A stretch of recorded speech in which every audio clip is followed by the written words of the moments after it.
Et c'est Marie-Mame Jodou qui a feuilleté ce grand album. Il y a peut-être des images en noir et blanc, bien sûr, parce que comme on le disait, en noir et blanc, dès qu'il y avait une caméra à l'époque, les fêtes de Noël, etc. Oui. Il Il y en a pas mal, il y en a une ribambelle. Hein. Alors, quelle est la différence avec ce qui s'est passé autrefois? Comment on essaye de moderniser le reportage de Noël? Pas facile, hein? Ah non, c'est pas facile. Alors bon, là on est quand même sur la fabrication des jouets. Alors la fabrication des jouets, vous savez, à l'époque, ça se faisait quand même dans des petits ateliers, tout était artisanal, tout se faisait à la main. Les femmes, par exemple, vous savez, elles dessinaient sur les poupées. Oui, vous voyez ça toujours. Elles dessinaient les sourcils, elles maquillaient les yeux, c'était assez incroyable.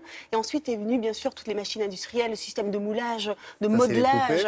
Donc voilà, tout ça a vraiment révolutionné la fabrication des jouets. Il y a eu le travail à la chaîne, ce qu'il n'y avait évidemment pas avant.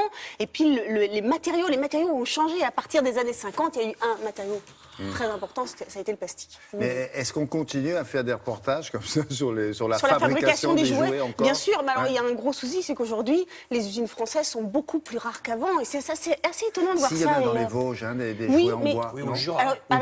Oui, le Jura, exactement, tout à fait. Alors il y en a très peu, des grosses usines, il y en a très peu. Des petits artisans, heureusement, ils sont encore là, ils survivent. Mais c'est vrai que dans le sujet, là, vous allez voir les images, c'est assez étonnant de voir à quel point les usines françaises étaient très présentes et très importantes. Regardez. À l'époque, hein.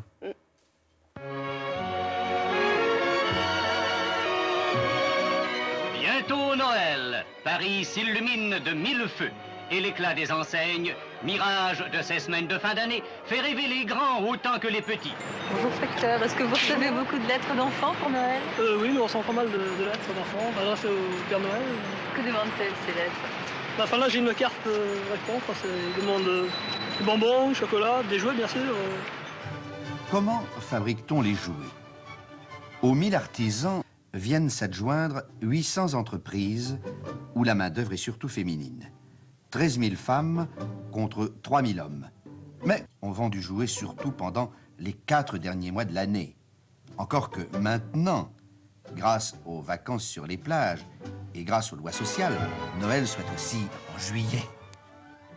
Ces corps étendus, ces membres épars, qui semblent émaner d'un quelconque musée des horreurs ou autre grand guignol, vont en fait devenir choses charmantes et fragiles, choses tendres à aimer, que l'on nomme poupées, qui apprendront à nos filles le plus joli métier du monde, celui de maman. Noël approche et les fabriques de jouets connaissent à nouveau une grande activité. Dureté des temps. Aujourd'hui, les cheveux sont en rayonne. Et les robes en papier. Monsieur Simonet, vous fabriquez des petits bateaux en bois, là, des jouets, n'est-ce pas? Ah oui. Et vous en fabriquez beaucoup? Maintenant moins, parce que le plastique rivalise le bois. Et vous préfériez fabriquer vos bons vieux jouets, là, le soir à la veillée? Oui. Mais on ne verra pas cette année sortir des cheminées les magnifiques poupées de celluloïd que l'avant-guerre soufflait curieusement dans ses moules. La guerre a fait ceci, que tout manque. Et les presses se sont arrêtées, et se sont arrêtées aussi les mains qui, sur ces visages éternellement heureux, peignaient des yeux éternellement bleus. Les jouets du passé ne sont plus ceux d'aujourd'hui. Ce jeu vidéo, par exemple, le dernier né de cette maison avant les fêtes. Avec sa fabrication, ce sont les espoirs d'une entreprise en mutation qui sont ici, placés sur la balance. Alors en fabriquant tous ces jouets vidéo, est-ce que vous ne pensez pas quand même que vous trahissez un peu la grande tradition du fabricant de jouets? Oui, la grande tradition du fabricant du jouet, je dirais presque du passé. Mais quelle sera la fabricant du jouet de l'avenir? Ça sera peut-être ça.